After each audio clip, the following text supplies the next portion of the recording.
Your energy bill went up again. Most people blame their utility company. Most people are wrong. There is a war happening right now, a silent, slow-moving war fought not with missiles but with pipelines, tanker ships, and trillion-dollar trade deals. The prize is control over Europe's gas supply. The two primary combatants are Norway and America. And the outcome of that war will directly determine how much your energy costs, whether you live in Berlin, Boston, or Birmingham.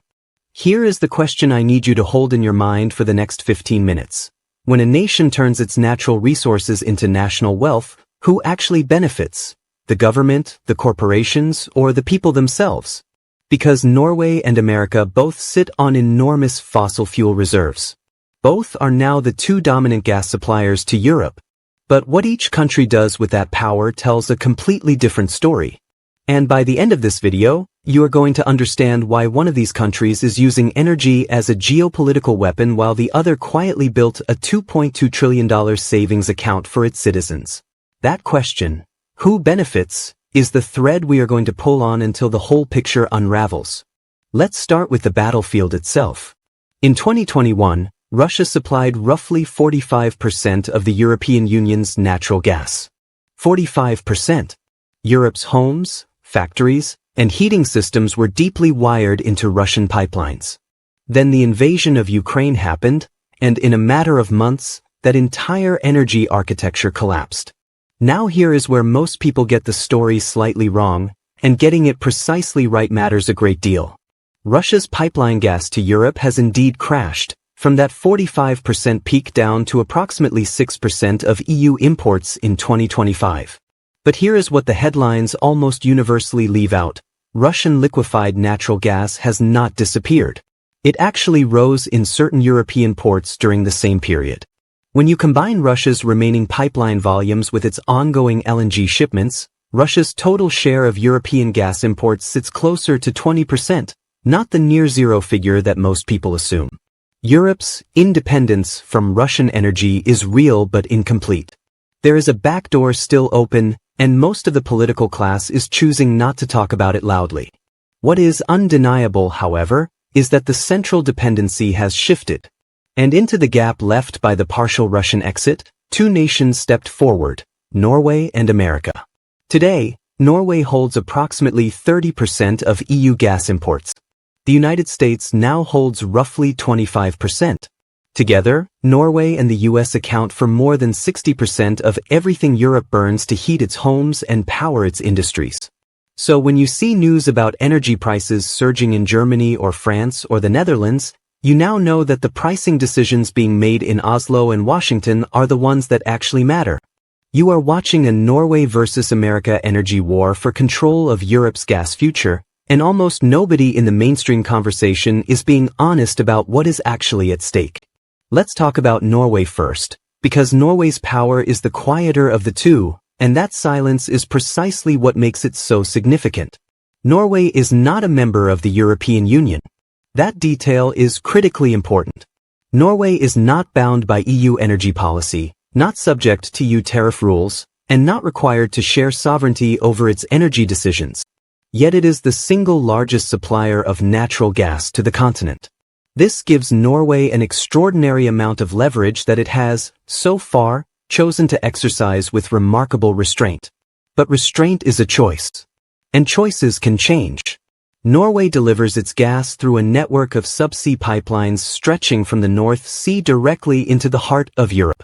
No ships required. No liquefaction required. No regasification terminals required. The gas flows continuously, stably, and at a structurally lower cost than any liquefied natural gas alternative can offer. Norway's Equinor-operated Troll field alone delivered a record 42.5 billion cubic meters of natural gas in 2024. A single gas field, meeting roughly 11% of the entire European Union's annual demand by itself. That is the scale of Norwegian energy infrastructure, and it has been quietly expanding for decades while the rest of the world was focused elsewhere. Here is what makes this even more significant from a price stability standpoint. Pipeline gas from Norway is priced under long-term contracts that are generally far less volatile than spot market liquefied natural gas prices. When there is a cold snap in Europe, a hurricane in the Gulf of Mexico that disrupts US LNG exports, or a geopolitical tremor in the Middle East, Norwegian pipeline gas keeps flowing at a relatively predictable cost. Europe's industrial base has built itself around that stability.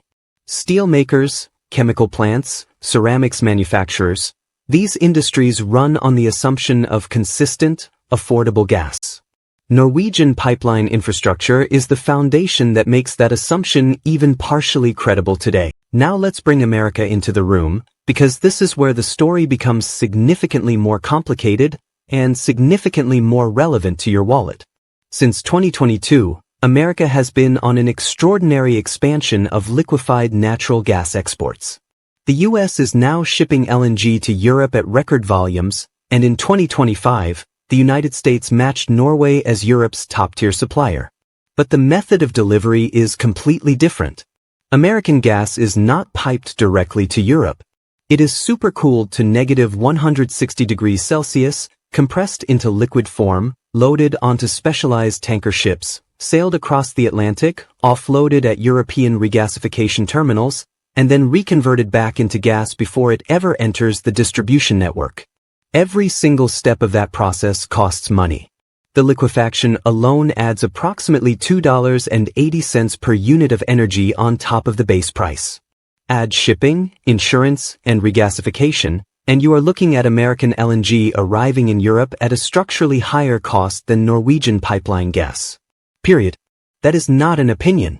That is the mathematics of molecular physics applied to geopolitical energy trade. This is actually a great moment for a quick question for those of you in the comments, and I genuinely want your perspective on this one. If your government committed to a 20-year contract locking in higher-cost American LNG over cheaper Norwegian pipeline gas, purely for reasons of geopolitical diversification, would you consider that a smart security premium worth paying, or an unnecessary tax on ordinary citizens? Drop your answer below, because the data on this is genuinely split and I want to see where this community lands. Now let's talk about the deal that officially changed the power dynamic, because in July 2025, the European Union signed an agreement with the Trump administration, reached in Scotland, committing to purchase $750 billion worth of American energy exports, covering liquefied natural gas, oil, and nuclear fuel. $750 billion. That number is so large it almost stops being comprehensible. To put it in perspective, that is roughly the annual GDP of Switzerland and Norway combined. The explicit reason given for the deal was to avoid US tariffs that were threatening European manufacturing and trade. In other words, Europe agreed to buy enormous quantities of American gas not primarily because it was cheaper or more reliable, but because it was the price of avoiding economic punishment from Washington. That is not free market energy competition. That is energy used as geopolitical leverage. And the U.S. National Security Strategy document of 2025 makes this framing completely explicit. American LNG exports are described as a tool for reinforcing strategic alliances and expanding U.S. influence. You need to sit with that for a moment, because there is a myth here that deserves to be fully dismantled. The mainstream narrative you have probably heard goes something like this. America rescued Europe from Russian gas dependency, and the LNG partnership is purely about freedom, security, and democratic solidarity. That narrative is not entirely false. American LNG did help fill the gap when Russian pipeline supplies collapsed. There is genuine strategic value in supply diversification. But the full picture requires you to acknowledge that the US is simultaneously using European energy dependency as a bargaining chip in trade negotiations, that Washington officials publicly described European efforts to reduce reliance on American gas as unfortunate, and that independent analysts have warned that the EU risks simply swapping one dangerous dependency, Russian gas, for another equally dangerous one, American LNG. The framing changes. The structural vulnerability does not. And remember what we established earlier. Russian gas has not fully disappeared either. It has simply moved from pipelines into tankers. Europe is now managing 3 competing energy dependencies simultaneously, not 2. Here is where we need to bring in the Norwegian contrast, because it reveals something profound about what a different set of choices looks like in practice. Norway discovered oil and gas in its North Sea waters in the late 1960s. Rather than immediately privatizing all profits or allowing multinational corporations to extract maximum short-term value, Norway built a system called the Government Pension Fund Global. Every krone of petroleum revenue above what was needed for current government spending was funneled into this fund and invested in global assets, stocks, bonds, and real estate in over 70 countries worldwide. Today, that fund holds assets worth over $2.2 trillion, after an exceptional performance year in 2025 driven largely by surging returns in global technology and financial markets. It made $247 billion in profit in 2025 alone, returning 15.1%. And it now represents approximately $400,000 for every single Norwegian citizen. Every man, woman, and child in a country of 5.5 million people has the equivalent of a $400,000 endowment sitting in a globally diversified investment portfolio on their behalf. Let that number breathe for a second.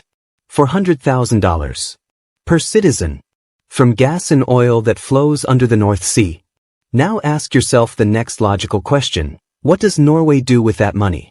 The returns from the fund flow into the Norwegian government's budget, supporting free universal healthcare for every citizen, fully subsidized university education with no tuition fees, generous parental leave, subsidized childcare, and one of the most comprehensive pension systems in the developed world. The oil and gas that Norway exports to heat European homes is simultaneously building a permanent, compounding financial fortress for Norwegian society. The resource wealth is not leaking out to shareholders in Houston or London. It is staying home and multiplying. Now contrast that reality directly with what is happening on the American side. The United States is also extracting and exporting natural gas at record levels. American LNG exports are surging. Yet right now, approximately 80 million American utility customers have difficulty affording their monthly heat and electricity bills. That is not a small number. That is almost a quarter of the entire country.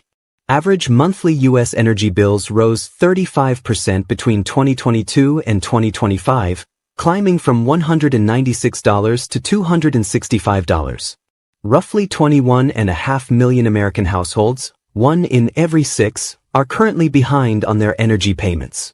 Average American families are spending close to $1,000 on heating alone every single winter. America is simultaneously the world's largest LNG exporter and a country where tens of millions of people cannot reliably afford to stay warm. Think about what that juxtaposition means at a structural level.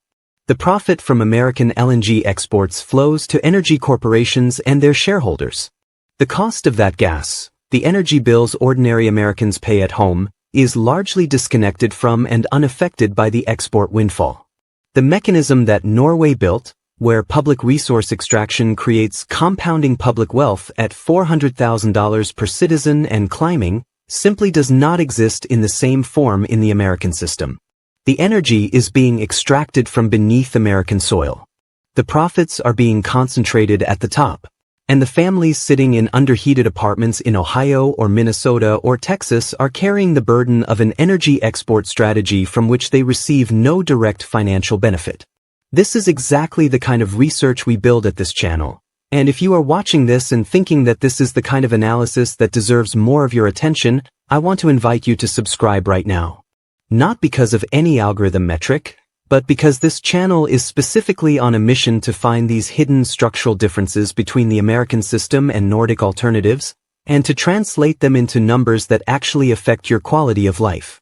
Every week we publish something designed to change how you see the systems you live inside. Joining this community means committing to that kind of honest, data-first, empathetic investigation. That is the only pitch you are getting from me today. Before we wrap this up, here is a second question I genuinely want to put to the community, and this one is more personal. Norway built its sovereign wealth fund by treating oil and gas as a public resource that should generate permanent public wealth. The United States treated the same category of resource primarily as a private commercial opportunity.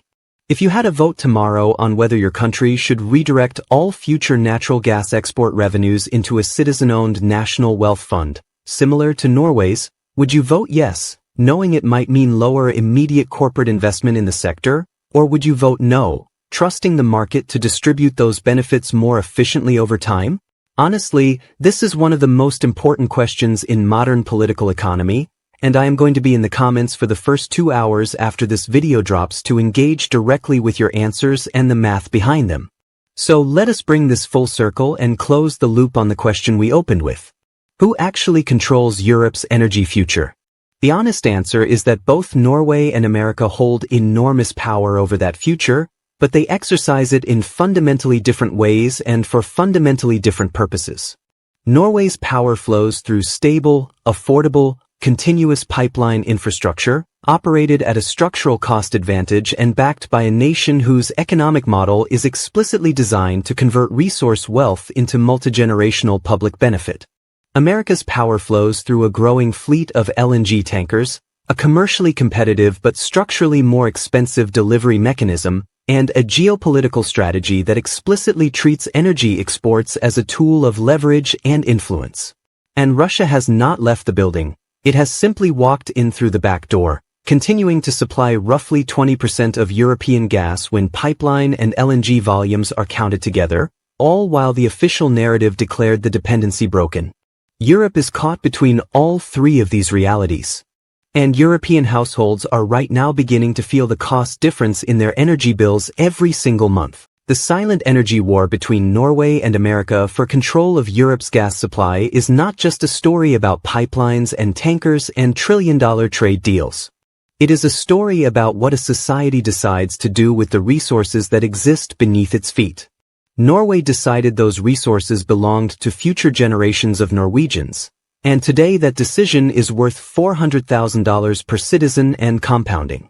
America decided those resources belonged to the market, and today that decision is reflected in 80 million people who cannot comfortably afford the bills generated by their own country's energy exports. Europe is now deciding which dependency it prefers. And you, regardless of which country you live in, are living with the consequences of those decisions every single month when the energy bill arrives. If this analysis challenged something you thought you understood about global energy markets, I want to point you directly to our next video in the Norway versus America series, which breaks down how Norwegian healthcare costs compare to American out-of-pocket medical expenses across an entire lifetime. The numbers in that video are, if anything, even more surprising than what we covered today. That video is linked at the top of the description, and it picks up exactly where this one leaves off. Now, the question of the day, and I want every single person watching to answer this one in the comments before you click away. If the United States redirected all future LNG export profits into a sovereign wealth fund for American citizens, modeled directly on Norway's system, which now holds $400,000 for every single Norwegian, would that make the energy war for control of Europe's gas supply feel justified to you? Or would it feel like the same inequality wearing different clothes? Your answer tells me more about your economic values than almost any other question I could ask. Leave it below, and let us have that conversation.